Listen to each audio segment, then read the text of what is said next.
anyone that made it as a rock and roll musician and didn't live in their car or eat cold pizza off the street is either lying or they came from money. A real functional band on my 17th birthday, and within a year, I was on tour. I was booking national acts. I was playing with all my.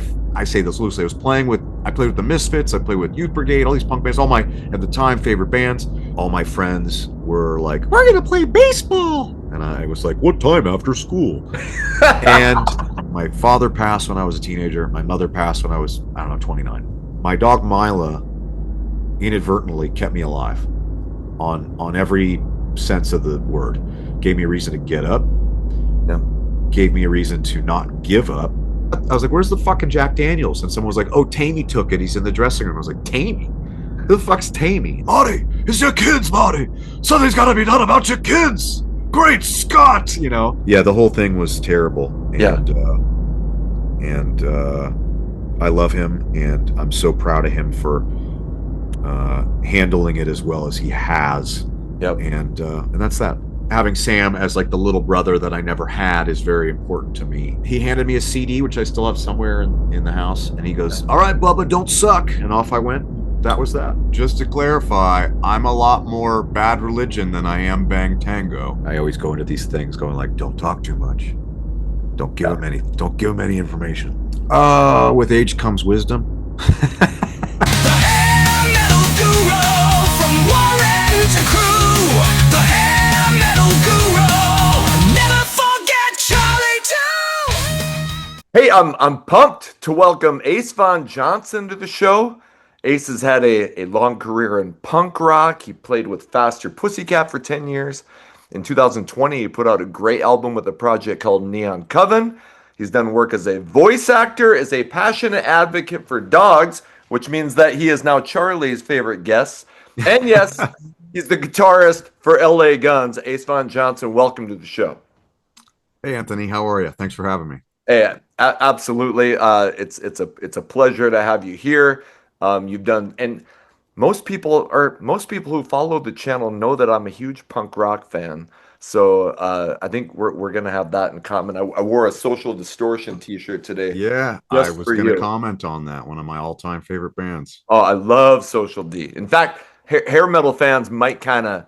Um, I probably listen to a lot more punk rock than I listen to hair metal, but I'll be Okay. saying I love my hair metal. But anyway, You're winning me over already. I was going to well, come on. I had a whole spiel already prepared. I was going to say, just to clarify, I'm a lot more Bad Religion than I am Bang Tango. I I completely get it. I completely get it. So, and we'll get into that. Yeah, You let's. you you just put out a new album with LA Guns, Correct. Leopard Skin, and I think you just got off the road Yeah. and you're going back out shortly in August. I think you're going to be touring with Tom Kiefer.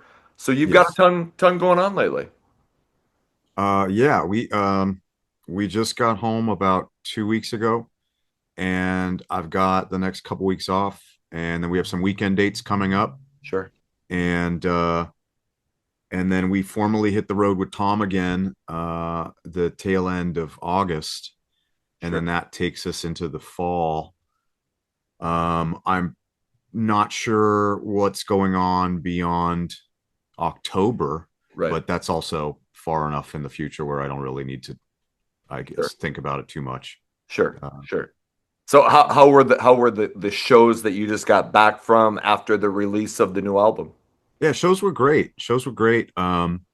We had a lot of places we'd played before, and drew better than we did the last couple times.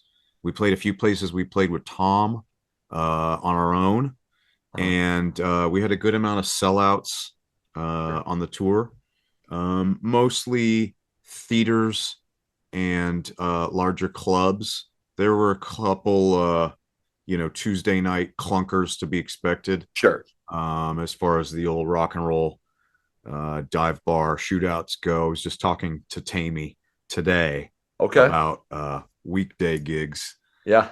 and I'll sidestep that. Yeah. But yeah, it was a really good tour. Morale's really high. New record's doing well. Playing a couple songs from the new record. Great band, great crew, and here we are. onwards and what do you upwards. play? What are you playing from the new record on at the shows? Hit and Run Okay. and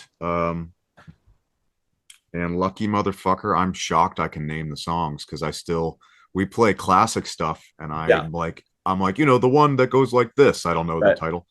Uh, and the uh intro of the set is a segment of a song called Taste It, Yep. Yep. although we don't actually play the song in Sure. full. Sure. So, I did a review of the album uh-oh. not too long ago. No, Yeah. and I was very I love Hit and Run, and I love Pussy Ballads. Everybody, I love Hit and Run. I love The Masquerade. Yeah, me too. I love Lucky Motherfucker. So I was very complimentary, and I salute LA Guns for continuously putting out new shit in an era where most bands aren't. Thank you. Yeah, I think it's uh what's added to the value of the band collectively in comparison to some other functioning working touring musician bands of the era, whereas we're consistently putting out a record every 24 months, give or take. Yep. So it's I think that's what helps. um I don't want to name names, but it's one of our t-shirts. And I was complaining recently. I was like, okay, it's been 15 years, guys. Put the record out, Yeah. And so as a fan, I know what that's like. And you asked what we played from the new record, and we play, let's say, 2 or 3 songs, Yep. and a couple, let's say one from each of the sort of post-reunion records. Yep. But you got to figure the bulk of the audience wants to hear heavily, at least leaning into the classic Yeah. stuff. So if you're familiar with the new record or maybe Missing Piece or whatever else, it's cool to play a song or a cut or two from those, but ultimately everybody wants the hits. So we Sure. try to make keep everybody happy, I guess. Yeah, yeah, I imagine because I've seen so many shows, but when you play a new song, you're probably looking out and going, "I know somebody here is going to get it," and Yeah, you're looking for that face that is like, "Yes," and because that's validation, for new yeah. stuff. I think I think to see Hit and Run get played not every night but regularly, and see people get excited to hear it, uh, or sing along, or perk up rather than go like, okay, let's go get a beer now, Yeah, is really a testament to the song, and just having an audience that maybe doesn't only want to hear cuts from album 1 and 2. yep, So, but it's going to vary. It's yep. not every night going to be, we're going to play this new song and everyone's going to ooh and ah over it. So, Of course, of course.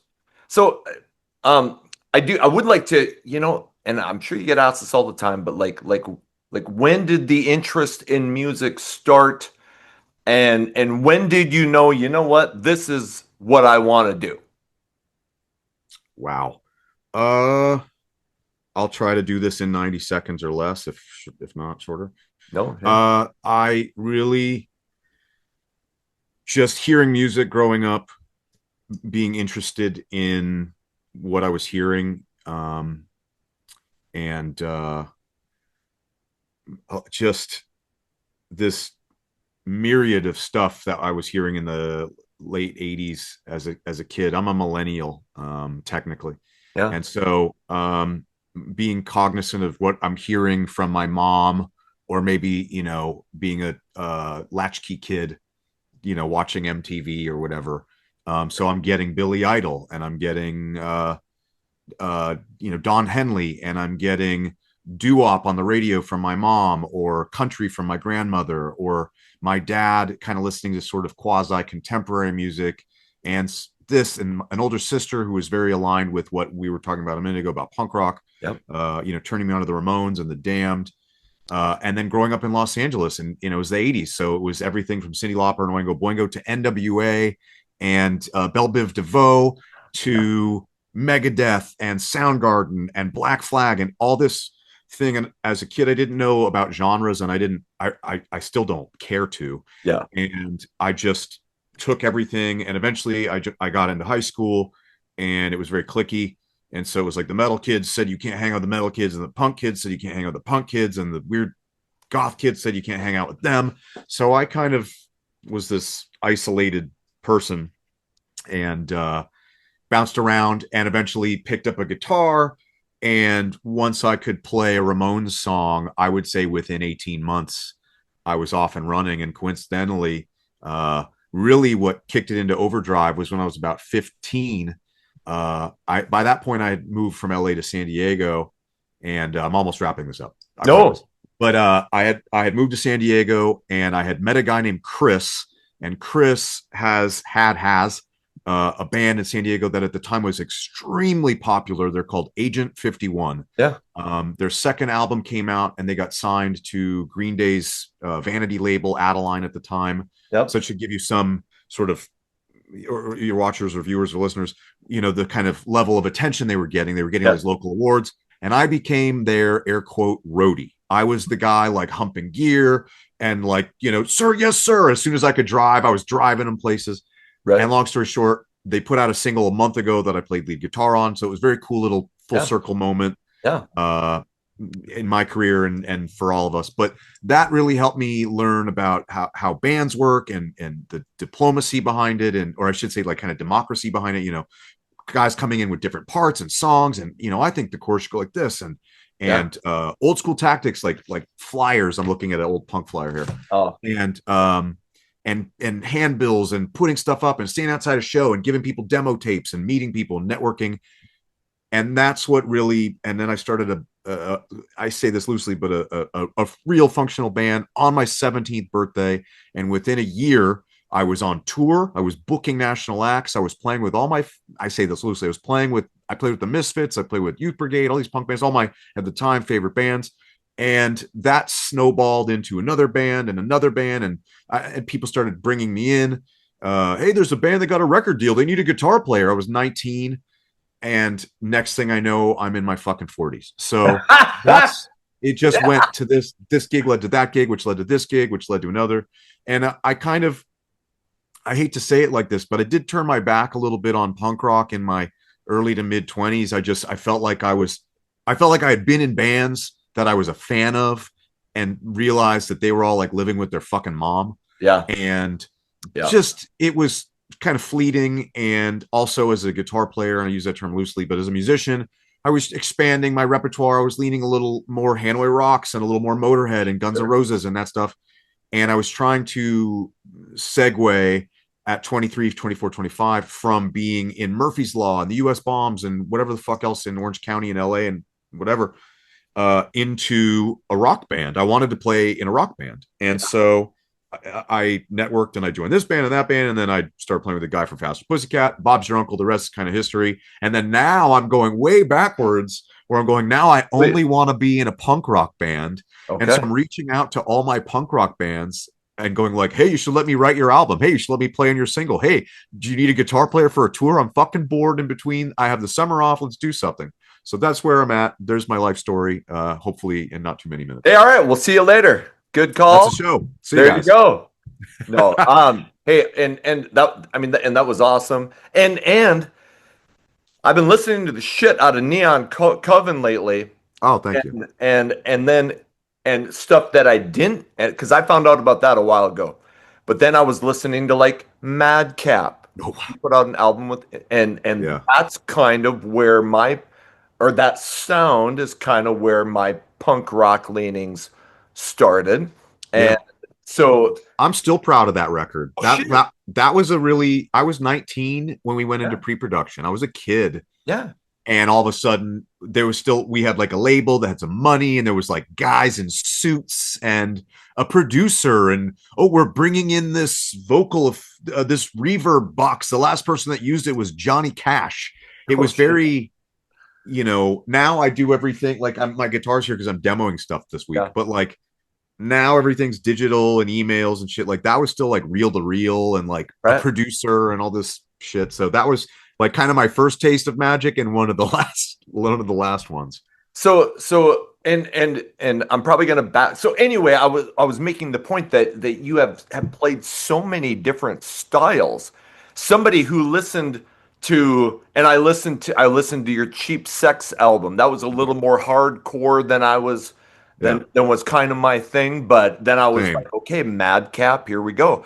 But Yeah. then, Neon Coven Yeah. is total like 80s synth, not that it's 80s, but you know what I mean, like Yeah. synth pop. So you definitely have never been pinned down to a genre, and I think that's cool. Thank you. I appreciate you saying that. And that's been a conscious effort. I make a joke all the time. I mean, one of the most recent releases I have was with Tiffany, Yeah. the pop singer from the 80s. I played on her second most recent album or recent album. It doesn't matter. And I said, who can go from Tiffany to Murphy's Law to what, all this stuff. There's a short, it's not a testament to me, but I think it's interesting that I have been able Yeah. to do different stuff. I mean, I've done some hip hop stuff Yeah. and whatever else. I don't want to go down this whole list, but No, yeah. I that's what I enjoy. I mean, before I'm a career musician, I'm a fan of music. No, totally. So there are guys out there that have been able to do similar.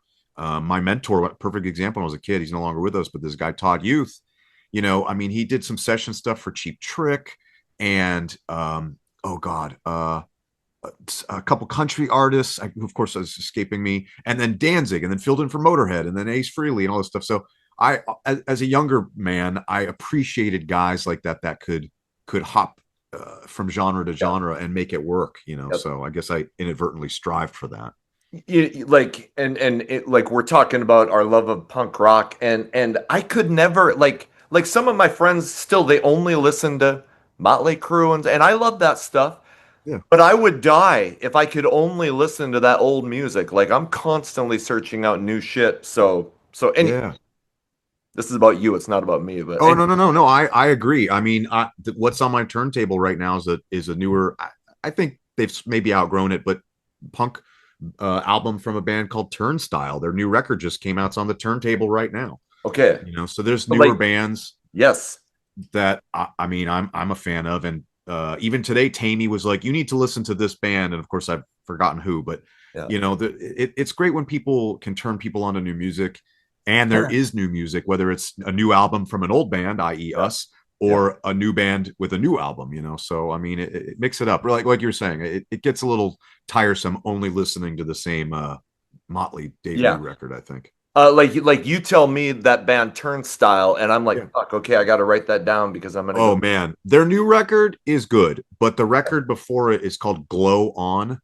Okay, I'm gonna give it a 9 out of 10. okay, okay. Here I'll throw. And you maybe you, but like the copyrights from Yeah. Chicago. One of my I fucking love the copyrights. I don't know if you know the Methadones. Oh yeah, yeah, yeah, yeah. I love the Methadones. Oh shit. And so anyway, I have, and maybe I'll just email you some bands that I've gotten into that have put out newer stuff over the last couple of years. But I Please. appreciate the Turnstile. Anyway, Yeah, I yeah. wanted to ask about Madcap. So you guys, Sure. if I understand right, you got to tour. You did some shows with Dropkick Murphys, Yes. Simple Yeah. Plan, Yeah. Fall Oh Out yeah. Boy. I mean, these are huge bands. So what happened with Madcap? The perfect storm of everybody shitting the bed on the band. Okay. It's funny. We were on at the time a label called Victory, which was pretty. They were at the time.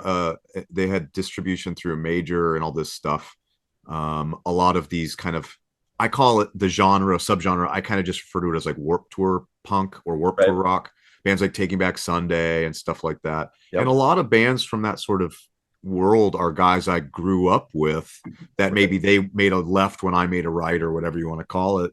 And perfect example is this band called Bayside. They got signed to Victory right when we did. They're huge. And I lost Madcap took them on one of their maybe first tours. I lost touch with the guitar player who I was close with, and I live in Nashville now. And we reconnected 20 years later, and he's like 10 minutes up the road, and now we go piddle fart around town every few months. Yeah. But anyways, yeah, Madcap, really, we went out there and we gave it the old college try. Sure. And I think that record's really great. It's eclectic. It's definitely, you can hear the Clash influence Yeah.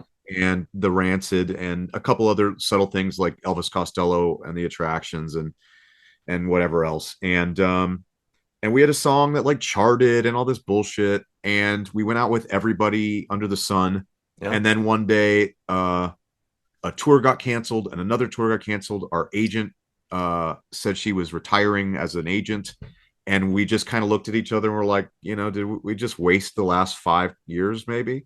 Yeah. And it kind of dissolved. And coincidentally, we played, I think I was 21 or 22. We played a show in LA at the now defunct Knitting Factory, which is like a fucking Whole Foods or something now. And Oh, one of the opening bands had a European tour, and the guy was like, "Hey, I'll give you this much money a week if you want to come to Europe." And I was 21 or 22, and I was like, "I'm in." yeah. So, and it just went from there, and then on and on and on. But yeah, that Madcap record's pretty. Still, I could still listen to it from time to time, sort of, kind of. I just put it in my eBay cart because I'm a avid fucking collector of everything. So Very cool. Same, yeah. I hoard. yeah, yeah, shit. I mean, if like I'm Yeah. obviously be single for the rest of my life because any girl walks in here and she's like, "Don't call me, I'll call you," right? How tall? How high up does the art go on your wall there? Uh, Oh wow. yeah, as Okay, long I'm impressed because when I did this wall, it just goes to there. right, right, It's angled, or I don't know what it's called, yeah, but I keep threatening, and there's one here too. I keep threatening to do another layer above it, kind of like yours, and I'm like, right, ah, I'll fall and break my neck or yeah. something. That's a real possibility, actually. I So I feel wanted to, so the and our friend Lori was like, kind of gave me a little bit. She's like, oh, he was in a band called the Generators, and I'm like, fuck. I'm like, I have the album Excess Betrayal and Our Dearly Departed. departed. Yeah, Roll out the red, and I don't know if departed. you were on because I'm not an expert on that band, but I was like, son of a bitch, like Roll Out the Red Carpet is like one of my favorite songs of all time. So I just wanted to ask, like what was your career with that band? Uh, Complicated. Okay. Um, I joined.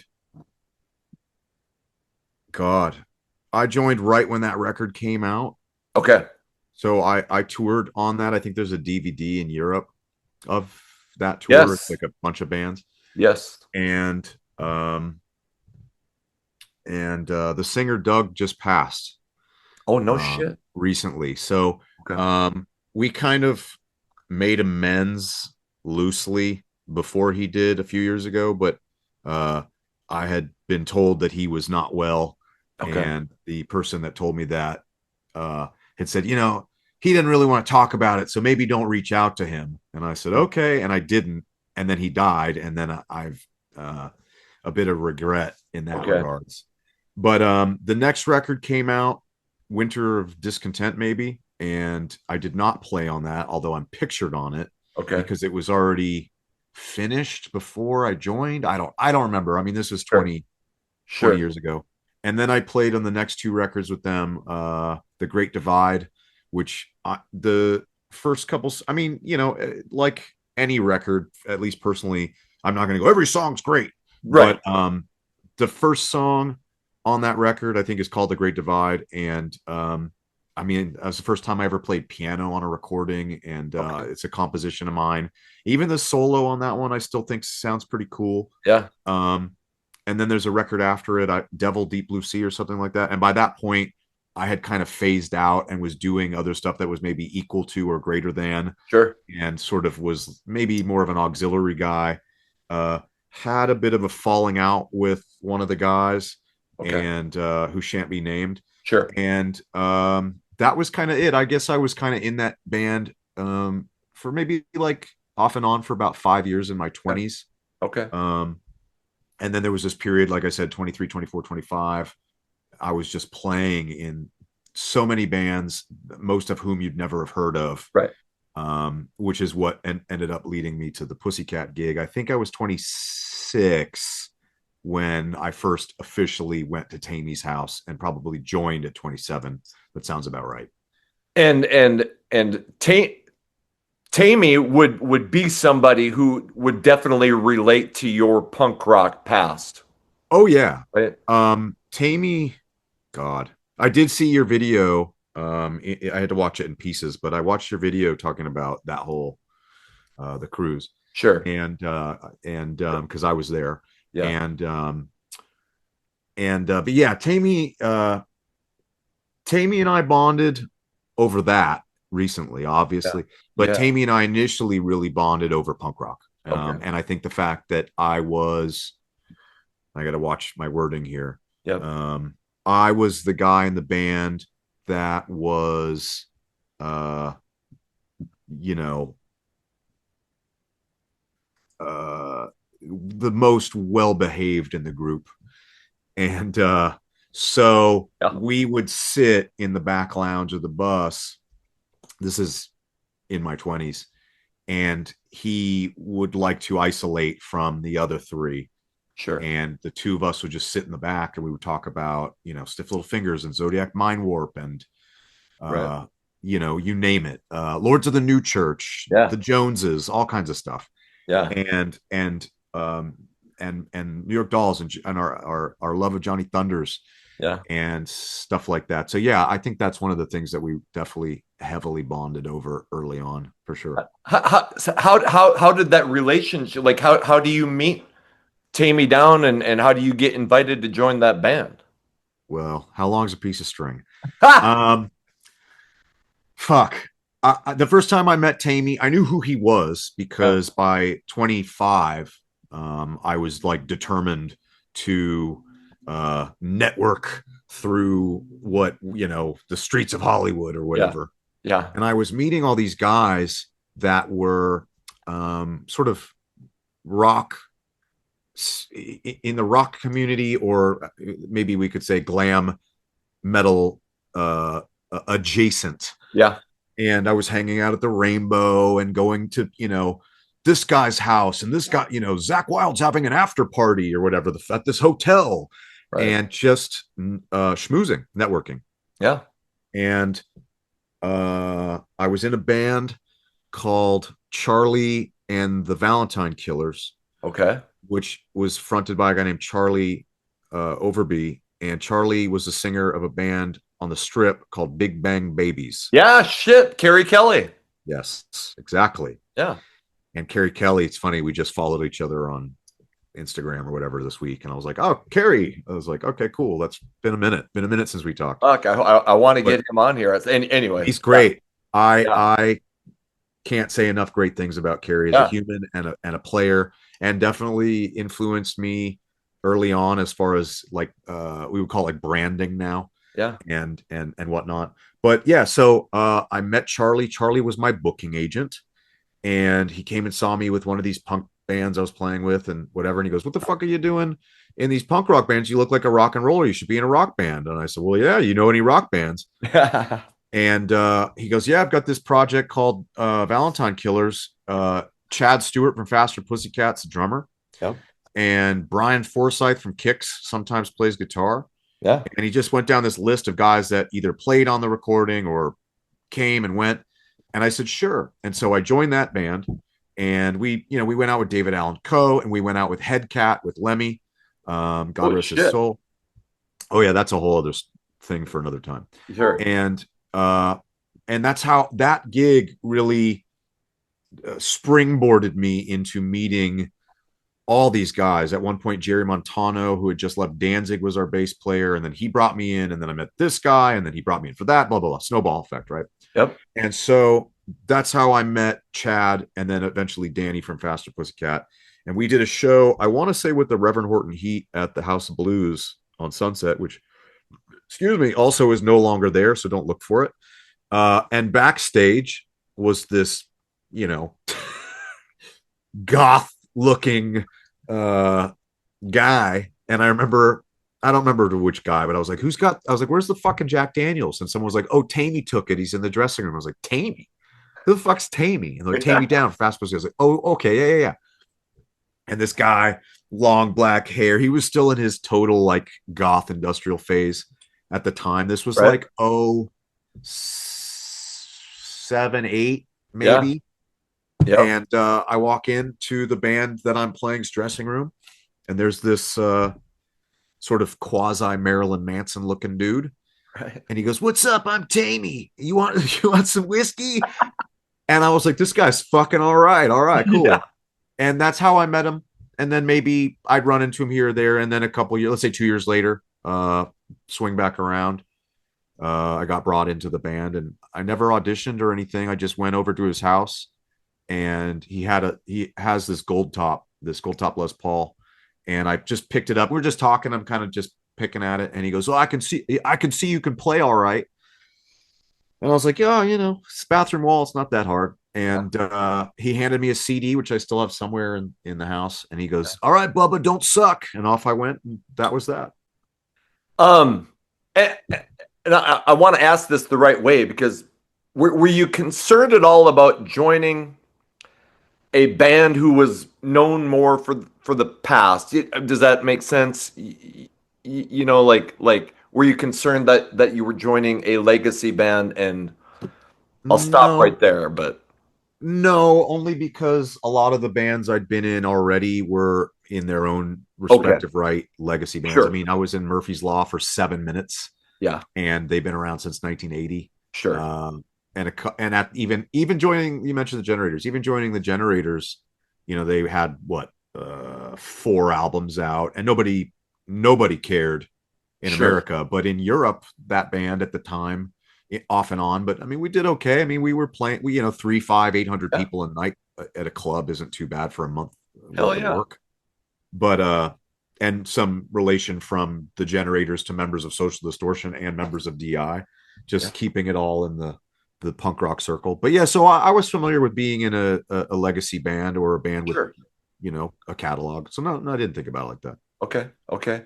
So, you were in the band for 10 years, and what what brings it to the end? And I'm sure you've had to answer this, but and I think I kind of know, but I'll just let you answer it how you want to answer it. You guys didn't put out any new music, and I don't think that was anybody's fault. But is that what led you to leave the band? Um, I would put that at about 33 and a third of O- why. Okay, Yeah, I would say that's a solid third of the reason was the lack of new music. sure, Unbeknownst to me, upon my switching gigs, there was it's not my story to tell, but there was something where Tammy had some deal where if he put out new music, it was going to get garnished or something like okay, that. And I never knew that. And sure, what I did know is that I mean, I have them on this computer. We recorded, I don't know, 20 songs over the years in different stages of production. I mean, I yeah, have a slew of Faster Pussycat demos that sure. no one will ever hear. Stuff that Gilby recorded and produced, or engineered at least. And Why do you say that nobody will ever hear? Like, because they're just unfinished demos, mostly with no vocals, and sure, are basically there for him to sort of, okay, you know, think about. And a perfect example, Motorbike. Uh, yep. what else? Were you on NOLA? Nola. I have a version of No. There's a version of Nola from before I was in the band. Okay, Like a Ghost is a new song. Uh, I'm trying to think if there's anything else. But my point is some of the stuff he's put out, and again, this isn't really my story to tell, but right, some of the right, stuff he's put out that's new to the audience are songs that have existed for 10 years. sure, I don't think he'd have any qualms about me saying as such. sure, But and there's other songs that yeah, we toured a song for about 2 years called Pretty Ugly, that I'm sure there's somewhere on YouTube of us yeah, playing it. That was a big part of it, was the lack of new music, which now he's slowly trickling into, which I'm really happy for him, because he should be doing new music. yeah. I think Like a Ghost is probably one of the best things he's done Oh shit, I since the love second that record. song. When that Me came too. out, I was like, wait a minute, what? So, Yeah, it's kind of his. I may be making an assumption here, but it's kind of his sort of bookend to House of Pain. sure, If you really read the lyrics. yep, But that was a big part of it. I don't know, man. It's messy. I wasn't happy with some inner workings of Pussycat at the time. yep, And I guess I'll leave it at that. sure, And nothing really to do with Tammy. Sure. But just uh what is it, like 10 little things kind of added up to one big thing. The Yeah. lack of new music. And then just I was kind of moonlighting doing LA Guns for a few months because they had asked before. It's no, not a new story, but they had asked me, and I had either was unable to or had declined because I didn't really. The analogy I used to use or whatever was I didn't want to leave my somewhat unhappy marriage to see a hot side piece that might not work out. Right. And even somebody in the band was like, "Oh, you'll be fired or have quit within a year." And Right. I'm 7 years in now. And Right. so I said, okay, so I went out with them, and finally they had offered me some dates, and I was free and was going through some personal shit and just wanted to stay on the road. And off I went, and I did a tour, and then I did another tour. And then I think by the third tour, they were like, we want you to be a member, and, photo shoots and this, that, and the other thing. And even put my picture on the Devil You Know record, even though I didn't perform on it, just as a Yeah. sign of good faith or whatever you want to Yep. call it. Yep. And I did double duty for just shy of a year. I want to say 10 months, maybe 12 months, doesn't matter. Sure. And finally, as my dad used to say, it was shit or get off the pot. And I had to Yep. pick one. And I stayed with LA Guns. And I had already picked, uh, I don't think there's any secret here either, but I had picked Sam to sort of, fill in for me. But I knew he was going to kind of succeed me in that role. And who's clearly gone on to do much Yeah. bigger things. He's currently out with Faster Pussycat, but he's Yeah. also currently in fucking Godsmack, and I Yeah. can't tell you But how proud of him I am for landing that gig. and I wanted to ask you about that. So like how do you get involved with Sam Bam Colton? And yeah, you were kind of the one who suggested to him to be your replacement in Faster Pussycat. What's your relationship with him? I think the easiest way to word it is he's my little kid brother. I Sure. mean, I met him when he was maybe we disagree about how old he was because he's like, I think I was this, and I'm like, I don't know. All I know is you were a teenager because I remember knowing him for a couple years, plural, and then he came to a show I played on his 21st birthday, and I remember offering to buy him a beverage, and he was like, "Oh, I don't drink," and I was like, "Come on, you just turned 21. Let me buy you a beer or a shot or something." He goes, "I don't drink." And Yeah. I said, okay, fair enough. And I remember being like, that's going in the positive pile, Right. and he still doesn't drink. And so just, I think when you do what you do, whether you're an artist or musician or a comedian or a scriptwriter or a teacher or in any field, you are able to recognize, let's just call it what it is. You are able to recognize greatness in somebody and an innate talent. And I saw that, and I was like, this kid's going to be fucking famous. Yeah. And he's just this wonderful, wonderful human being, and I'm Yeah. really blessed to know him, let alone call him my little brother. It's just I treat him like my kid brother. I mean, I don't want to get all into personal stuff, but I watched your episode and Yeah.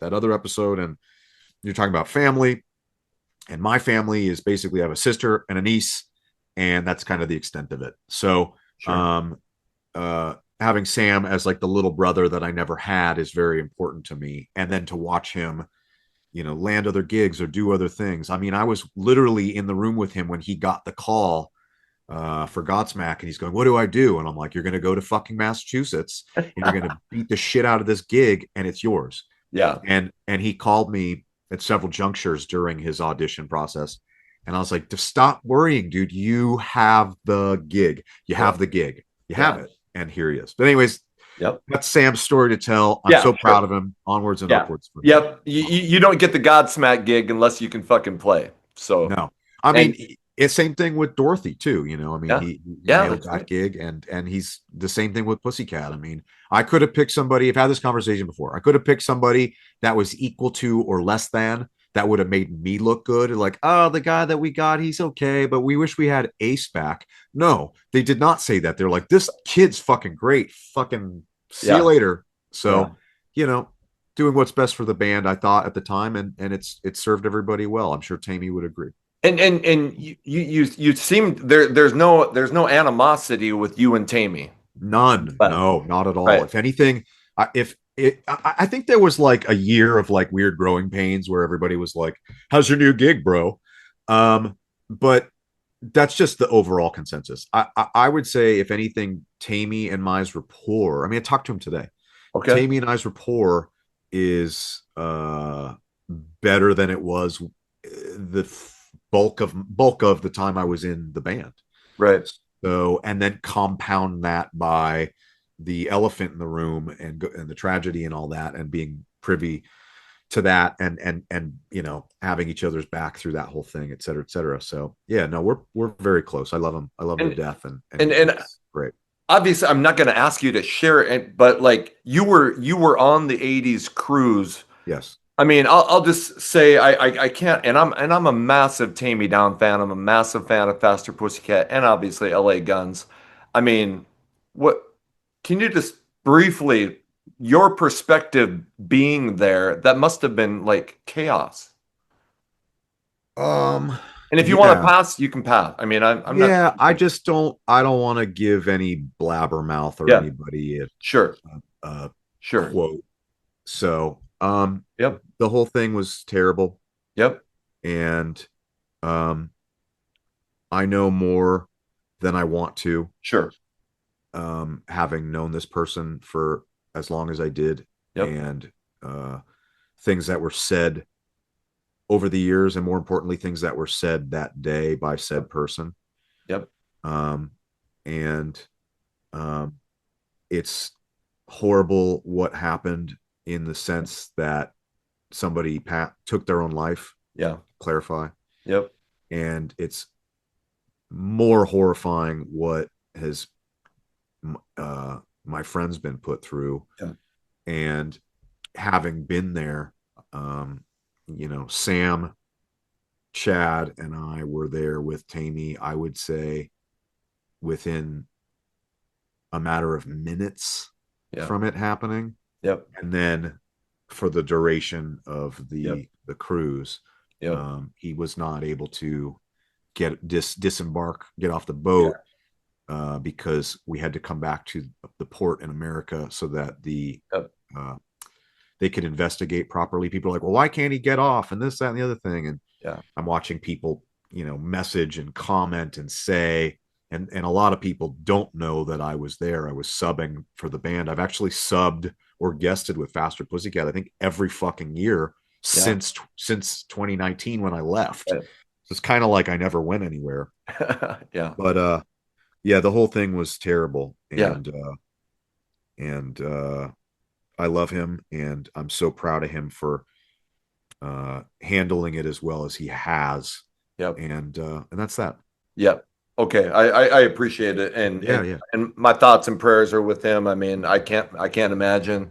And you saw that video. I mean, that guy wrote some songs that hit me right here. So anyway, yeah. we'll Oh move man, on. I mean, House of Pain is timeless. Yeah, Not to transition back a bit here, but I played with a guy named Dwayne Peters, yeah, who sang for a band called the U.S. Bombs that I played in, and Dwayne is as excessive and uh, you know nuts as one could be. yeah, And one of the only times I ever saw Dwayne Peters cry was when he came and saw Faster Pussycat. I mean, this guy's like a Gigi Allen, like totally nuts. right. And he came and saw Faster Pussycat play in Orange County 15 years ago, and I watched him bawl his eyes out. Yeah, So that song means a lot to a lot of people. I yeah, know it yourself as well. So I get yeah, it. And with the yep, whole father thing and all that, I can relate.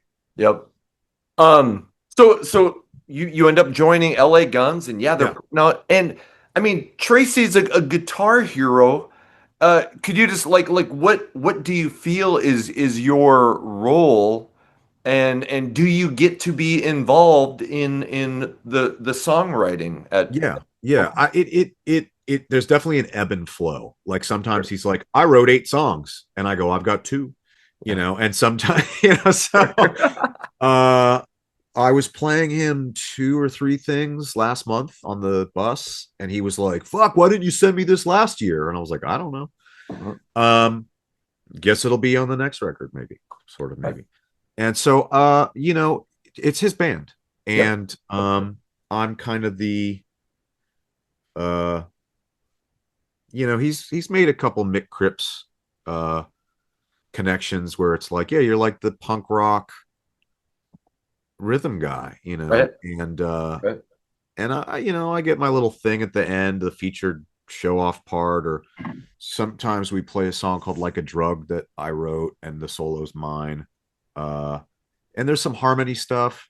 I honestly, it's his band Yeah. and he's this guitar hero. So to me, I'm kind of comfortable sort of riding in the back seat a little bit. Sure. And I don't, it just lets me jump around and play the riffs and power chords and shit, Yeah. and I don't have to think about, like, that was one of the struggles with my time in Pussycat was the other guitar player at the time could not play. And so there was no, like, hey, I don't, can you do this solo? Or maybe we could share or do a 60-40 or 70-30 or 50-50. No, it was, I had to do all the stuff, and that's fine. But I'm not really the greatest guitar player. I'll be the first person to tell the internet. Okay. And so there were some songs where I was like, I got to really focus on what I'm playing. Yeah. So to alternate to LA Guns is like, really not a lot of the set is what I would call difficult for me. There's probably two or three songs that we've ever played where I was like, okay, this is a little more involved or hard or requires some mental hopscotch. But for the most part, it's pretty I don't want to say easy, but it's pretty right in my wheelhouse. Let's go Sure. with that. Sure. Sure. So yeah, that LA Guns history. I mean, obviously, there's been multiple bands and Tracy's been in and out, but it seems like there's a sense of stability Fucking in the hope so. band. What's that? I said I fucking hope so. Yeah, yeah. Wow. Yeah. So could you, and just from your perspective, like how do you see Tracy and Phil's relationship, and why do you think that it is working so well now? With age comes wisdom. Yep. uh I think only really they could answer that. Sure. But I think I wasn't there clearly Right. for, the 86 to, really anything prior to the teens. Yep. And so I don't know. I don't know Sure. what that was like. I've Sure. heard both their sides of the story. You Yep. travel with people long enough, they start to tell you their whole life story and vice versa. Yep. And I think I think, as they got older and were doing what they were doing respectively, I think they were put in a position where they could bury the hatchet and like men chose to, Yep. and built upon that. And so their relationship now is based upon this point forward versus, remember in 89 when you know Yeah. stole my stage boots or some Yeah. fickle Right. bullshit. Yeah. So uh and I mean, I was at the first full show that they did. Was it like the it was either the Cat House Festival or Hair Nation something or whatever. Yep. And I was sitting on stage behind Tracy's amps, behind this wall of Marshalls, being like, wow, this is really cool. Yeah. Because I've seen them both individually. It was really great to see them together, and I could see that there was a little bit of, there's some magic going on there. Yeah. So, and I think they've capitalized on that, and here we are. And you probably realize at some point you're just better together than you are apart. I would hope so. I would hope so. I mean, the despite what the random punter on the internet may have to say, Yeah. the core of the band is, as we know it, is Phil and Tracy. It's, like Mick and Keith. Yeah. So Yep. and that's that. Yeah. Okay, so in 2000, I think it's 2018, you start this project Neon Coven, Yeah. and I'm a huge Jacob Bunton fan. Like I fucking Oh love yeah. Lynam, Yeah. and He is and too talented. oh my God, and I was talking to Reggie Wu from Heaven's Edge, and he's like, "Oh, Jacob Bunton is doing all this stuff." I don't know what, maybe he does production, but he's like, that guy's a fucking genius, and he Yeah. was an Adler. So anyway, how does Neon Coven come about? You're in LA Guns, or at least that's right around maybe when you're starting to join LA Guns. Tell us Yeah. about that project. I think technically Neon Coven came first, but it so does not matter. Sure. Uh, we were on a Monsters of Rock cruise, and the singer is a gentleman named Anthony, and he was sort of loosely working for LA Guns. Okay. Phil's at the time Phil's version of, and so he was there, and Jacob was there, and I was there, and someone in production from Monsters of Rock Cruise made a joke that was like, "Oh, the three of you look like a boy band," and it went on for that duration of the week or whatever, and we all were hanging out and said, we should do something, but more importantly, we should do something that doesn't sound like what everyone would expect from the guy from Pussycat and Adler and the guy working for LA Guns. Yeah. And of course, we all have this huge different degrees and genres of musical influences to cull from. Yep. And we sort of leaned into this Depeche Mode meets Nine Inch Nails sort of yet contemporary active rock kind of thing. Yeah. And Jacob being this, savant as far as production goes and songwriting, and he can play any instrument and without without any degree of just he can master any instrument is what I'm trying to say. Right. And so we got in a room and we kind of demoed a couple things or wrote some stuff, and Jacob went home, and a month later there was a finished EP. It was Right. really easy. Right. And we played out maybe a dozen times. It wasn't ever really, at least as far as I was concerned, it wasn't ever meant to be like a real functioning band. Okay. It was more of what I guess you would refer to as a studio project. Yeah. And then we did a second EP and maybe a couple singles.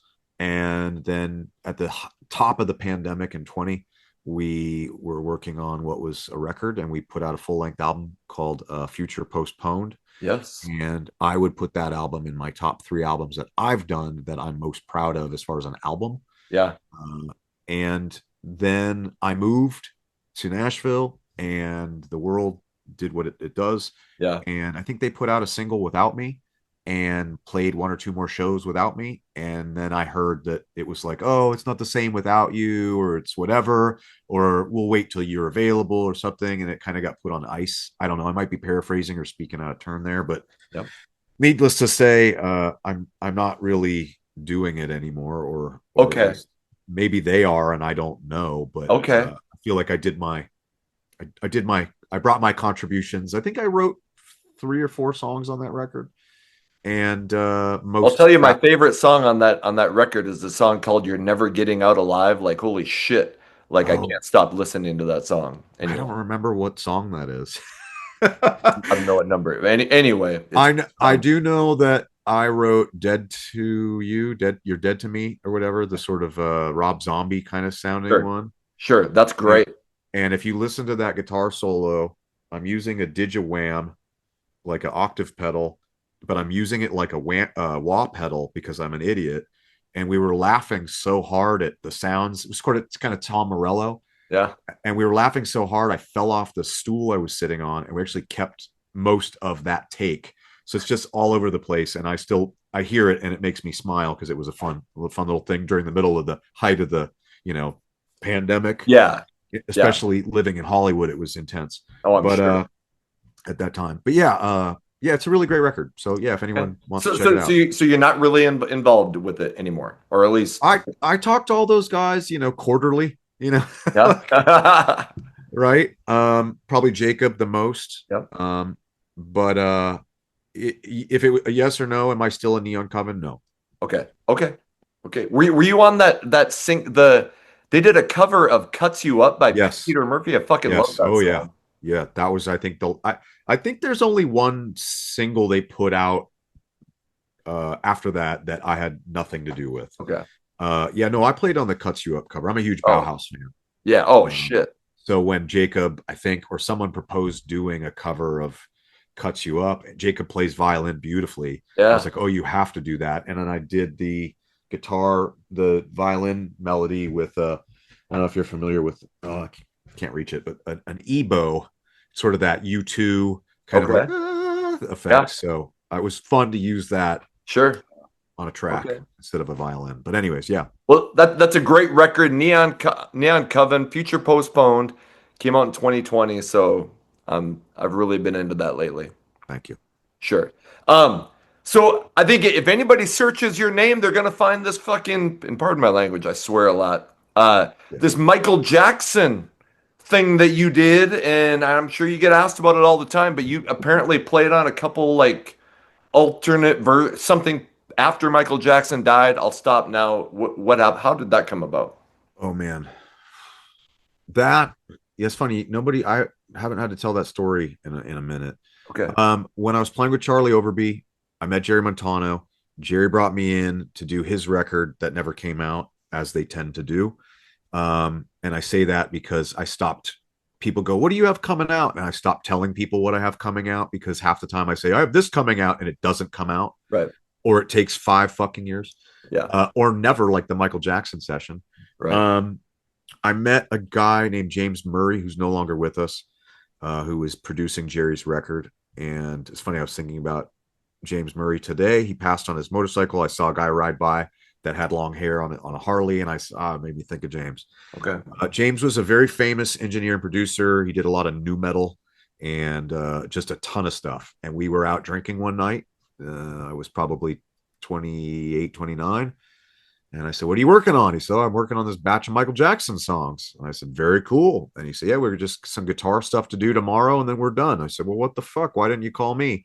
Yeah. Well, the producer is this big Grammy-winning producer nephew, Rihanna, Dre, Snoop, Eminem, Right. Michael Jackson. Maybe you've heard of any of them. And so Yeah. he goes, "Well, he's who's hiring the session guy." And a night of drinking goes by, and we end up at the studio. And he's like, fuck it, let's dick around. And I play a little bit of guitar, and he puts his headphones on, and he edits as that's his job. And he goes, "Okay, you want to hear your song?" I said, "Sure." And so this is the very condensed version. Sure. He plays me the song. I go, "Oh, ha, that's really cool."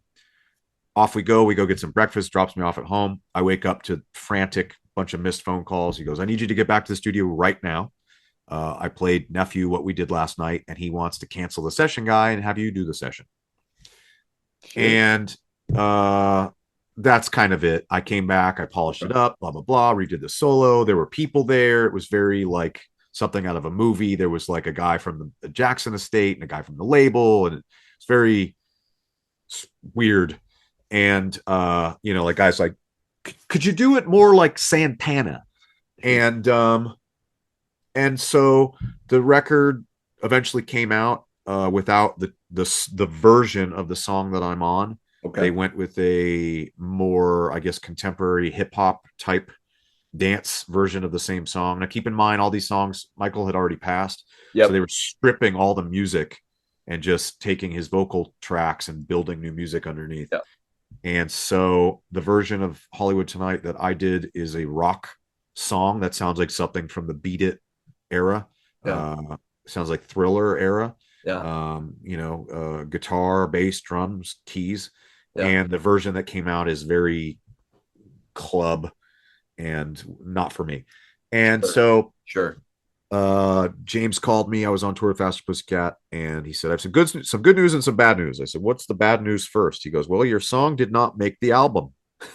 And I said, "Well, what's the good news?" And he goes, "Well, we're gonna do another batch of these in a year or two, and he liked your vibe, and we'll bring you in and have you do some more stuff in the future." And he also sort of mentioned the possibility of it coming out as like a bonus version of a song in the Sure. in 20 years it'll be on the deluxe edition of the album. Right. And then very shortly after that, I'm going to say 3 months or so, James passed away. Okay. And I never heard anything. I never saw anything. And Sure. and it became kind of a campfire story I would tell. Sure.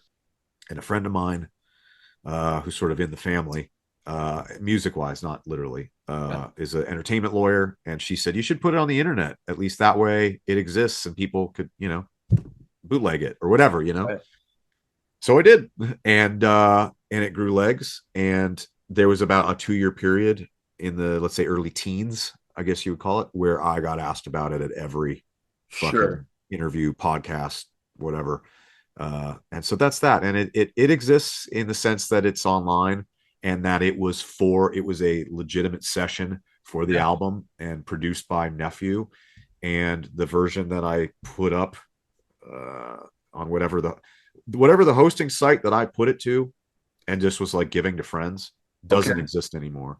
Okay. So it's on YouTube or Okay. whatever.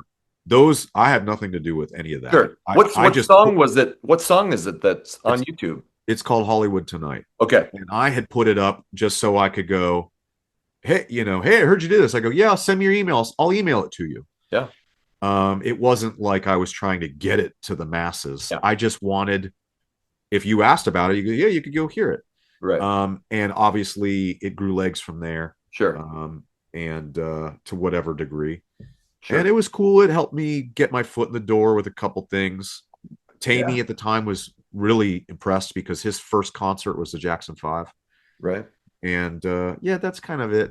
Sure. It's a really long story, but that's kind of it in a nutshell. It's a Yep. cool little, it looks really great on paper, and beyond Hell that doesn't yes. yet.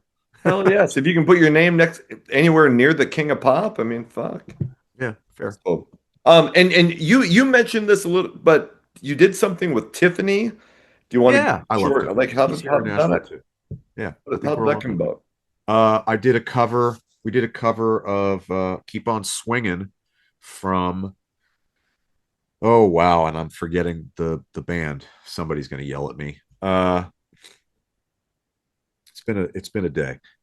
We did this track called "Keep on Swinging" for her album Shadows that we recorded during 2020 and didn't come out till about maybe a year and a half ago or a year ago or something, Okay. somewhat recently. Sure. And yeah, that was a really great experience. I adore her. She's just a wonderful human, and she's a rocker. Like, everyone knows her as this 80s pop icon, but I remember her saying something. We were shooting a video that never came out. It got scrapped. Okay. But during the process, she goes, "Oh yeah, people would freak out in 80 whatever," and I would tell them my favorite band is Metallica. Right. So she's a rocker. Yeah. She gets it, and she, like I said, she's just a great person. Really cool little thing to do. I Right. guess That's resume, awesome. right? Yeah. That's awesome. Um, Anybody listening to us would remark on your voice, I'm sure. And you have Maybe. a very distinct low voice, like you could have been on TV or something. So it's no surprise that you've done this some voice work. Like, and I mean, like, how does a punk rock kid end up doing voiceover shit that ends up on Netflix? Well, my mom always told me I had a face for radio. Yeah. Um, I don't know. I matured really young, like 10. And I remember being all my friends were like, "We're gonna play baseball." And I was like, "What time after school?" And it just it's my kind of, as a young adult, my earliest memory of hearing ad nauseum was, "Wow, what a great voice." And I can't stand it because it's this in my head all day. Or like, they're like, "All right, Ace, you got to check your vocal mic." I'm like, oh God, 1, 2, check. I hate the sound of this, especially amplified. But yeah, so it just, in my 20s, when I was doing 86 bands within a span of 2 or 3 years, I started, going like, what am I going to do when this doesn't become a career? And very fortunately for me, inadvertently, it has. But what am I going to do? And I was doing a bit of production work, and again in my early 20s, and then I started going, well, what could I do that I wouldn't hate doing? And aside from considering becoming a tattoo artist, I started doing some workshops, and I always joke, I go, as a professionally trained voice actor, I started taking these classes, and in Burbank and Hollywood, and workshops and groups, ended up sort of networking with a couple people, and I got an agent for a minute, which did I actually booked nothing through, Yeah. and which sucked because I was going for all these cattle call auditions, and I'd walk in, and it's Hollywood. It's like shit out of a TV show. It's like Yeah. something from Seinfeld. I'd walk in, I go, "That's the guy from Game of Thrones. That's the guy from you know Everybody Loves Raymond, and that's that character." And I'm going, I'm not going to book this. Yeah. And so most of the stuff I've done has been through, dare I say, nepotism, or a bit of, like this, like, "Hey, I heard you do voiceover." And I go, "Yes, I do." Yeah. And, to go full circle, even during the pandemic, Tiffany did a live stream that was like, paid a pay per view kind of thing. And I was the fucking guy. It was like, "Up next, Tiffany." You know, so I don't know. I sometimes I do 5 things a month. Sometimes I do nothing in a year. So I say that loosely, but Sure. it's just something that I do from time to time. Okay. And my dream gig, I would give up anything to do full time animation. My Okay. dream is to do cartoon characters. Not, I don't want to do my fucking voice. I want to do all the other voices. I've even again, nepotism. I've become really good friends, like friends. My buddy Jonas, he's the lead producer at Pixar. Maybe you've heard of Pixar. Yeah. He produced the last Toy Story movie, and on and on and on and on. I mean, he took me there and gave me a private tour. I got to sign the artist wall and go into the vocal booth, and like, the whole thing. He set up a private meeting with the this woman who does the head of casting, and for a minute I was like, "Man, I might book something." Right. But all that stuff's very fleeting, just like the Michael Sure. Jackson track and a million other stories that we won't tell. But it's something I enjoy. So if anybody hears or sees this and needs any voice work, I work cheap. I like doing it. It's creative.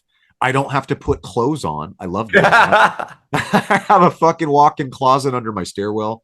Right. I'm upstairs in my office, and I've turned it into, not really, but like a little studio, Yeah. and for VO, for voice stuff, Yeah. and I love it. So yeah, that's that. And What? it got me some Netflix. I did some stuff. I think Yeah. 4 things for Netflix and some stuff for Shutter and a bunch of other shit. Sure. Do you have any? And I'm not going to ask you to. I mean, unless you wanted to. Do you have any favorite voices of shit that you? Because I can already. I know you do some voices. Do you have any Uh, favorites? God, I don't. It's so funny because I'm not good at doing them on the spot. I'm the same way. But it's funny. I got a text from a guy today who's in a band who was telling me, he to go again full circle. He goes, "Hey, we're finally going to put out that song that we did together in 2019." And I forgot what his wording was. And he goes, I think he said something, "We're going to go back in time to the song." And I said, "Marty, it's your kids, Marty. Something's got to be done about your kids. Great Scott. And he's European. And I did this whole spiel, and he was like, "Huh?" And I was like, "Never fucking mind, dude. Oh, Never mind." that's amazing. Oh, shit. Doc Brown and I have been known to break out into a Beetlejuice. I'm not going to do it, but a Beetlejuice from time to time. Sure. I don't really, but I'm not. Those are impressions. I don't really Yeah. want to do. I don't want to do impressions. I Yep. want to do unique characters. Original voice work. Yeah. Real quick sidebar. Even Don Jameson from that metal show, myself, and several other people spent about 6 months pitching an animated series. I'm going to say about 10 years ago, 8 years ago. Okay. I can't remember what it's called, but it was akin to an animated version of The Jerk meets Family Guy. And we did a live table read. I don't know if you're familiar with what that is, but basically you read the script and everybody Yep. reads the parts. And I think I was something like 15 or 10 or 12 of the characters. Everybody was like 2 or 3 people, and I was like a dozen. And I was like, "Oh, I'm kind of carrying the workload on the voices here." But again, there's so many near misses and things that I don't think I've ever even talked about that on record. So, but again, if somebody's doing anything that needs cartoon voices, please reach out to me. I would love to be involved. Absolutely. Well, I mean, and I've been shocked at sometimes the people who will reach out and say that they watch this stuff, The author, fucking, what's his last name? 13. There was a Netflix movie, 13 Reasons Why or something like Oh that. yeah, yeah, yeah. Jay Asher is the author of that, and Wow. and Okay. he messaged me on Twitter. He's like, "Hey man, I love your channel." I'm like, "Holy shit, That's you're the awesome. author of like," and so it's just weird how sometimes like there might be somebody who likes LA Guns and hears this. Yeah. So That's the Jonas from Pixar story. Yeah, you right, never know. right. So I've just weird stuff has happened since I've started this channel, and I hope that works out for you, and Thank you. you'll I go hope so too. share. This will get shared far and wide. So I hope so. Appreciate that. And I know we've been on for. I just got a couple things left if Sure. you got time. I've got nowhere to be. Okay. So you met Charlie. Charlie is famous on the channel. She's part of the theme song, and you are known for your advocacy for dog rescue, particularly pit bulls. I am a such a dog lover, and can you tell me a little bit about that? Yeah. Oh wow. I mean, I guess what do you want to know? I Like, love how, dogs. I mean, obviously you probably like dogs, but when did you start to go, you know what, I'm going to start dedicating some time to do this? Did something happen, or did you just out of the blue say, "Hey, I'm going to start working on this"? I think it was a slow um process from going from, you know, I like dogs as a kid to, I mean, I'm a senior level volunteer at this, Metro shelter here in Yeah. Nashville. Uh, what day is it? Wednesday, Thursday? Thursday. I mean, I was just in New York City a couple days ago for to attend the Stand Up for Pits event. Okay. Shout out to Rebecca Corey and standupforpits.us. Yep. But yeah, I just kind of threw myself headfirst into it. I would say by 30, when I realized that there was sort of this uh, negative stigma attached to pit bull type dogs, Yeah. Yep. and um, and then I just kind of went from there. But I would say it. I mean, I don't want to get all Freudian, but I would say it definitely came from spending some time in my late teens assisting at I guess you would call it a homeless shelter, and so I spent about 2 years, one day a weekend, off and on with my mom, bagging sundry items for people that needed stuff. Sure. And I guess as whatever. And I've been homeless, and so I say that like that in that respect, Yep. um, or unhoused, or however you want to word it. Right. And you can't you anyone that made it as a rock and roll musician and didn't live in their car, or whatever, or eat cold pizza off the street is either lying or they came from money. Sure. Um, so, anyways, that's that. But as I got older, I guess that same sort of mindset. I was less interested in directing towards maybe assisting people, and more interested in my love of dogs and Yep. pit bull type dogs Yep. specifically. And I just went from there. And I try to do as much advocacy and networking, or just anything. Sure. I mean, I've done transport. I've done, like I said, I mean, I'm a volunteer at the shelter here. Yep. I it's a lot. I don't know. I don't really know what it is, other than it's the most rewarding thing I can think of. Yep. That no one's gonna be like, "Oh my god, I love your band." Oh, thanks. Oh, tell me more. It's Yeah. There's none of that. There's no ego Sure. involved. This Sure. dog, or and I mean, I don't know how many cats I've pulled out of the neighborhood and rehomed and had Yeah. taken care of, Yeah. uh, and turtles and all kinds of fucking animals plural. But I don't know. I guess I'm kind of at a loss for words, really, with Oh, how to answer it. But sure. I love doing it. I love dogs. I love Yeah. pit bulls.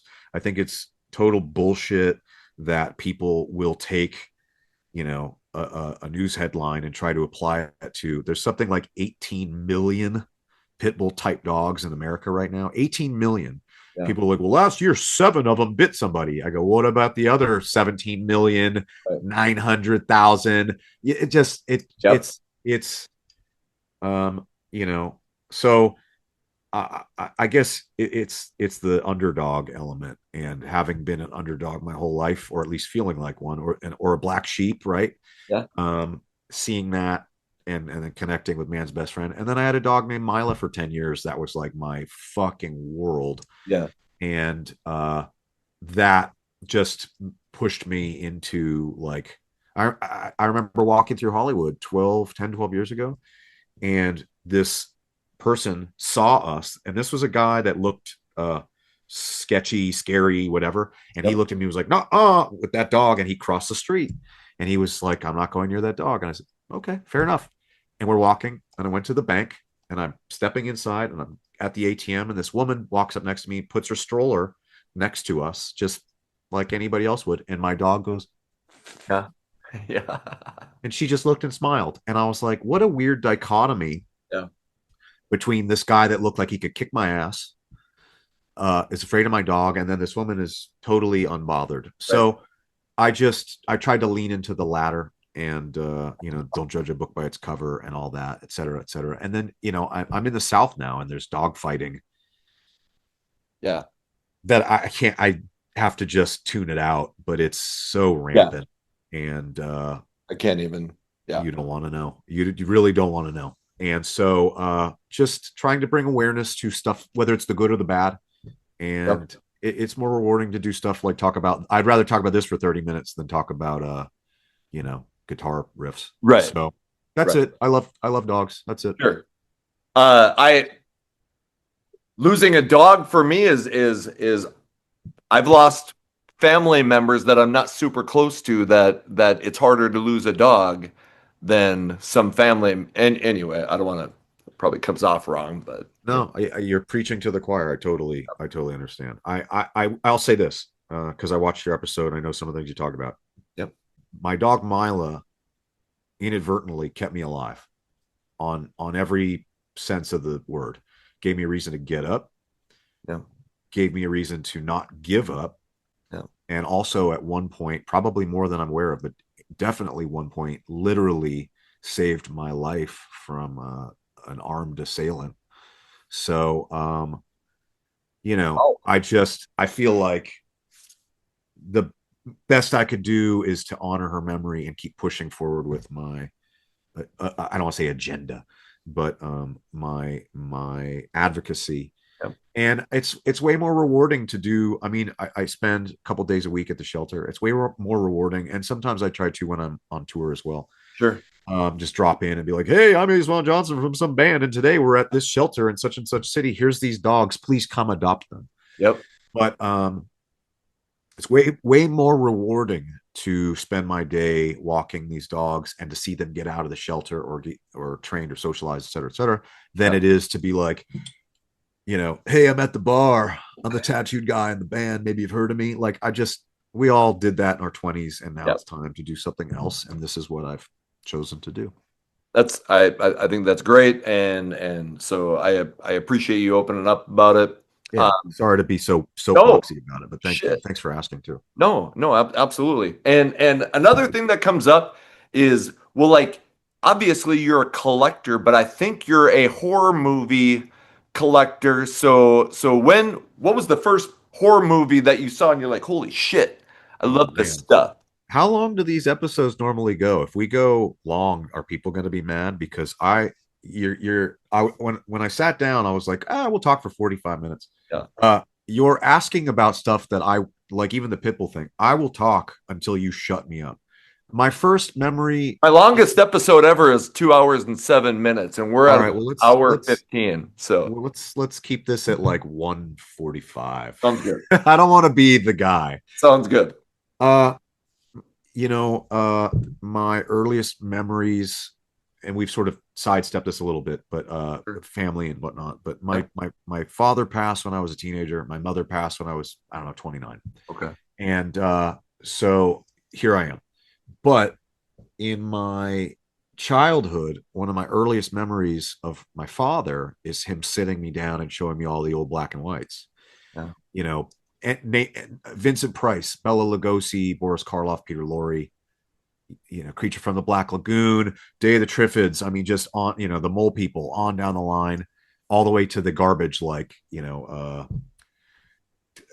Night of the Lepus, and just these weird cult pieces of shit that should never play. Knife from Outer Space, which I have a huge affinity for. Yeah. And so yeah, just that early on. My dad didn't do sports. Thankfully, I don't do sports. I'm not into that stuff. And so instead, rather than, I think a lot of father son bond over that. I'm not critiquing that. I'm just saying I didn't have that. We Yeah. bond, instead of basketball or football, it was horror movies. Yeah. And so that was a great thing. And he's obviously since passed on. And I have spent the latter part of my adult life hoarding, collecting one sheets, movie posters, Okay. half sheets, 3 sheets, inserts, day bills, quads on. I mean, I can see all the way down my hall as far as the eye can see horror movie stuff. And this is Who just can like, you turn it, or if you can't? it's, I'm all Don't worry. wired in with everything. And Yep. No, don't worry about it. Don't worry about it. I was talking with a buddy of mine, actually, my buddy Brody, who plays for Sebastian Bach, who you should have on. Brody or Sebastian, but I met Brody. I would love We were talking, we were comparing notes on our one sheet collection. Yeah. And I mean, my office is all music, Yeah. and mostly punk rock paraphernalia. Yep. And then the second you leave the office, there's no music, anything. Yeah. It's all movie related. Yeah. And the upstairs hall is 80s. And then the second you step into the stairwell, it becomes 70s. And then right into the 60s, 50s, 40s.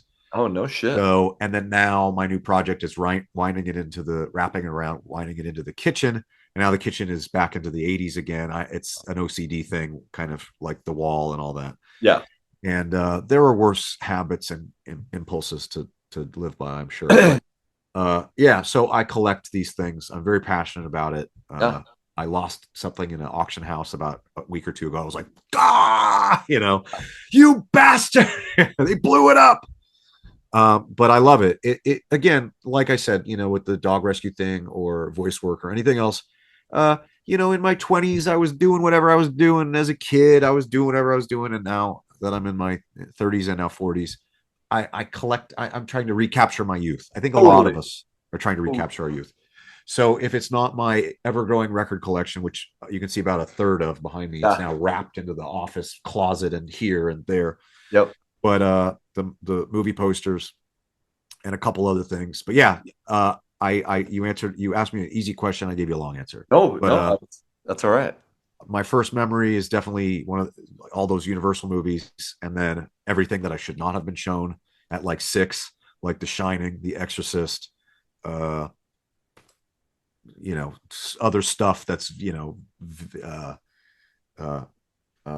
visceral, Yeah. and whatnot. So you have this kick-ass voice and you have this big passion, and I know maybe it sounds stupid, but have you ever thought about starting like a podcast or anything? And technically, I have a podcast. I have a podcast with this guy named Ricky Rackman. Oh, what? Yeah, but for the viewers and listeners, it's only for our respective Patreon subscribers. Okay. So, and we don't really call it a podcast. It's basically, I guess it's a podcast. Sure. Every week, every other week, we come on for about 15 minutes and we basically have a gentleman's conversation about whatever the fuck we feel like talking about. Okay. And I say that with the caveat that Ricky is, it's weird to say because I'm not a child, but Ricky is my best friend or my closest friend or whatever, and Sure. probably has been for about 8, 9, 10 years now. Yeah. And I'm sure you can imagine how I met him. It was through Tammy. I'm sure. And we bonded initially over punk rock. Yeah. And then later on, we bonded even more over horror movies. Yeah. So, but yeah, so we technically have this sort of quasi podcast. But yeah, beyond that, I have no interest. Sure. I think I get to do one of these maybe every 2 or 3 months, talk about myself for an hour, and then that Sure. disappear into the mist. That's enough. Sure. So you have a Patreon. It's patreon.com/Ace Von Ace Von Johnson. Johnson. Yeah. So people can go there and get Please all check sorts. it out. There's a free tier. There's a $5 tier where every dollar goes to basically I take a stipend every month and just donate it to some form of charity. Yeah. And I think if I was to go on and on about that element, I would again sound maybe like I'm soapboxing, No. but I enjoy that, whether it's helping people on the street or it's going to the shelter, or Sure. the last quarter of the year I do a big Toys for Tots run, and I fill my hall with toys. And so It's awesome. Shit. yeah, I mean, I mean, that's cool. you're trying to give me a compliment, and I was about to start self-deprecating, and I was like, I stopped myself. So that's where that Sure. was going. But yeah, Sure. I just I would rather do these things than sit around and do what I think maybe, yeah, self-destructive tendencies, I guess. So anyhow, let me move back to that. So yeah, Sure. Patreon's great. I love it. It's been an amazing platform. I've had it for uh God, I think in September will be 6 years. Yeah. So, and it's just afforded me a lot of opportunities. It's really great. I've Yeah. got a really great network of people and supporters on there. And then it's great to see people meeting through that, and they're like on vacation together, coming to shows, or Yeah. et cetera, et cetera. So it's really a great thing, not just for me, but Sam has one, Tammy has one, Ricky has one. So really great thing. So please check out all of our Patreon. Yes. I will. I'll put the link in the description. Thank you. Yeah, I appreciate that. Yeah, absolutely. And I'm actually starting to work on one of my own, just trying to Yeah, you figure should. out how to. It's a great platform. It's just a great tool. I mentioned this earlier, like branding and stuff, but it's not, at least for the genre that we're supposed to be talking about. It's not the 80s anymore. It's not 87. There's no record deal. There's no guy showing up with a suitcase full of money. Yeah. And so it's great to have, whether it's a meet and greet or whatever opportunities where you're able to basically survive as a musician. It's not just about playing the show anymore. There's other outlets and avenues, Right. and Patreon being one of them. I'm really just honored to have such a great audience, great group of friends there and supporters. So shout out to everybody in my Patreon. Yeah, and if we didn't have, or if musicians like yourself didn't have these, I mean, for a lot of bands, it's difficult. You're not going to get by on selling music, No, and I there's no money in it. and you can't tour year fucking round. I mean, so there needs to be other avenues. So anyway, I think Patreon is great for guys like you. So Thank you. Yeah, I totally agree. um, so you did. And I just learned this because you said in an email, and you kind of mentioned it earlier, but you played on a couple albums, The Undead and Agent 51. I love the title of this Undead album, Act Your Rage Again. Yeah, so it's a re-recording of their like big album from the 80s. The Undead is an absolute cult band, Yeah. and the Undead is founded and fronted by a guy named Bobby Steele. Bobby Steele was the guitar player in a band called The Misfits Oh, shit. in 1978 to 1980. Right. So Okay. he's one of the OGs. He was the guy before Doyle. Yeah. And Bobby's been a friend since I was a teenager. Doyle's been a friend for a really long time too.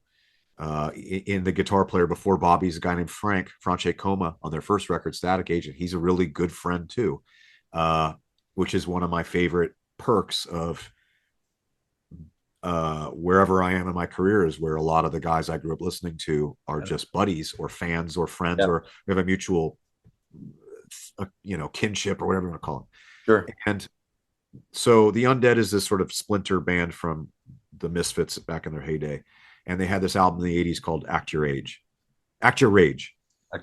And they re-recorded it over the last couple of years with guest musicians. Bumblefoot.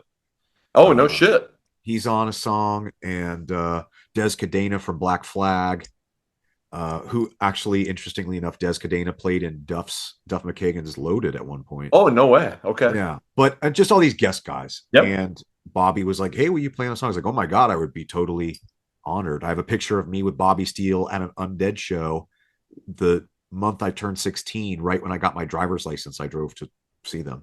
Right. And so that was a cool full circle moment. And then the same thing with the Agent 51 thing. Both of those, I mentioned them in the email because they just came out last month. So they're like the newest, besides the LA Guns record, which obviously everybody's going to be discussing. But Yep. guesting on the Agent 51 record and guesting on the Undead album was, again, just a full circle moment for me as a guy in his early 40s. Growing up listening to both of those bands, working, I say that loosely with Agent, but Yeah. the Undead were like one of my favorite bands when I was 13, 14. If I was to go back and tell myself then what I did now, I would not believe me at all. Oh, yeah, shit. I've said that a million times on this channel. Like today, I'm texting Donnie V from Enough's Enough. If you would have told me at 18 that I'd be like, anyway, Yeah, great voice. yeah, that's fantastic. Okay, so this is just off the cuff.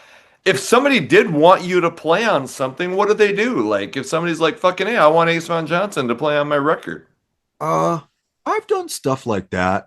Okay. Just go to my website acevonjohnson.com. There's a contact. I mean, I'm relatively easy to get a hold of. Yeah.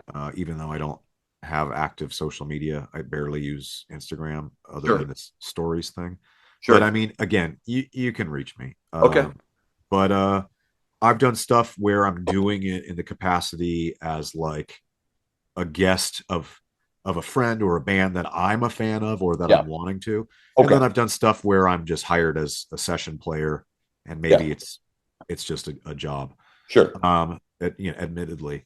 But yeah, usually I would hear the music first before I would agree to do it. Of course. If it Of was course. maybe not uh, something I wanted to hitch my cart to, I might decline. Yeah. But I think that's everybody. But Yeah. ultimately, I'm a working musician and I do session stuff from time to time. So if somebody was looking to have me on a song, just reach out. So what are the goals that you still and you talked about the voiceover work, the cartoon stuff that you would love to do. What is some shit that you've always thought, man, that before I go, I want to do this, whether it's musically or whether it's not musically? Uh, wow. Well, doctor, how much time do you have? Um, I got all night. No, I'm just kidding. yeah, same. The listeners are like, we gotta go.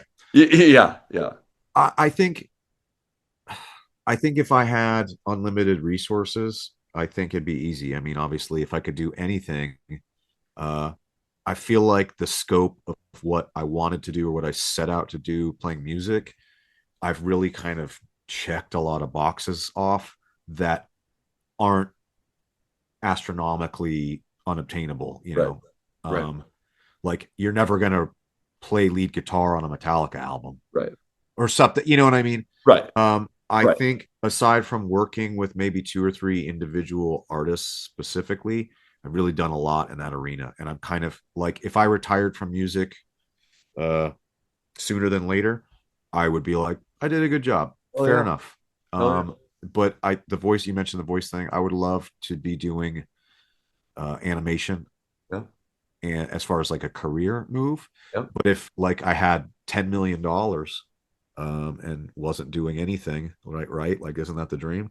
yeah. I would probably buy a lot of property, and I would probably be doing not specifically just dog rescue, but I would be doing hospice and dog rescue, but leaning into the hospice thing, which is sort of taking in senior dogs and kind of letting them live out their days. Sure, That's, sure.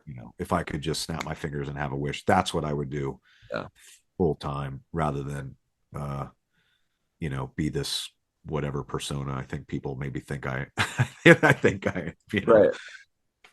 Uh, getting ready to talk to you. I don't know what I was gonna expect, but man, I mean, you're so not the holy shit Ace Von Johnson, the lead guitar player of LA Guns. You don't come off that way. You come off as very genuine and talking about the animals and stuff. I just think is so whatever preconceived notions I had of you are not that at all. So I've Thank you. really truly enjoyed this conversation. Likewise, yeah. I really appreciate it. It's been really a nice candid conversation to have. I always go into these things going like, don't talk too much. Don't give them any information. Right, right, right. But yeah, and I'm happy to break any preconceived notions. I think I'm guilty of doing it too, but I mean, I've had people, like, oh, you tattooed Yeah, stupid drug addict. And I go, actually, I have a college education. You just right. wouldn't know that because you didn't have a conversation with me. But Where did you or go to some, college? I should say some college Okay, okay, education. all right. Some, I get you. a taste. Sure. Where did you go to school? I went to Cal State San Marcos, Okay. CSUSM, and I graduated from a college prep high school in San Diego Sure. with honors, proudly. Top of my class. Right. And I was the only guy in my graduating class, which was No awesome. shit. 9 women and me. Hey, But hey.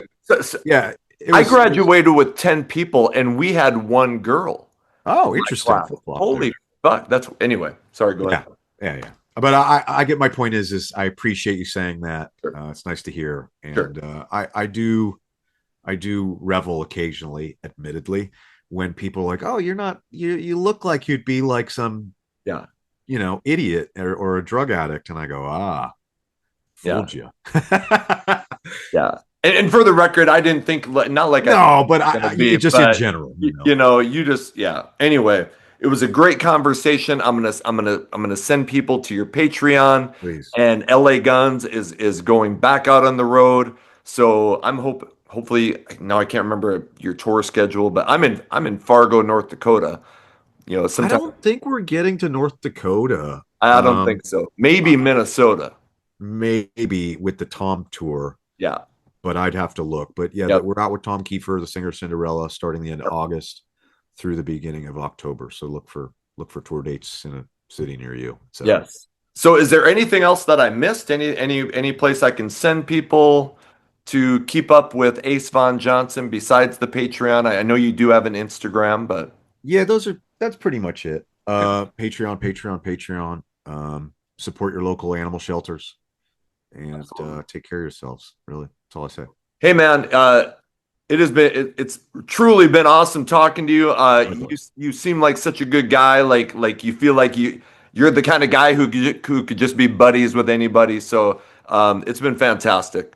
Thanks, Anthony. I appreciate it. I really appreciate you having me on and the kind words and just letting me run my mouth. Sure. I will let you know when this is coming out and stay in touch and I'm rooting for you and hopefully we'll see you on the road with LA Guns. Sounds good. All right, bro. Appreciate it. All right, take care. Take care.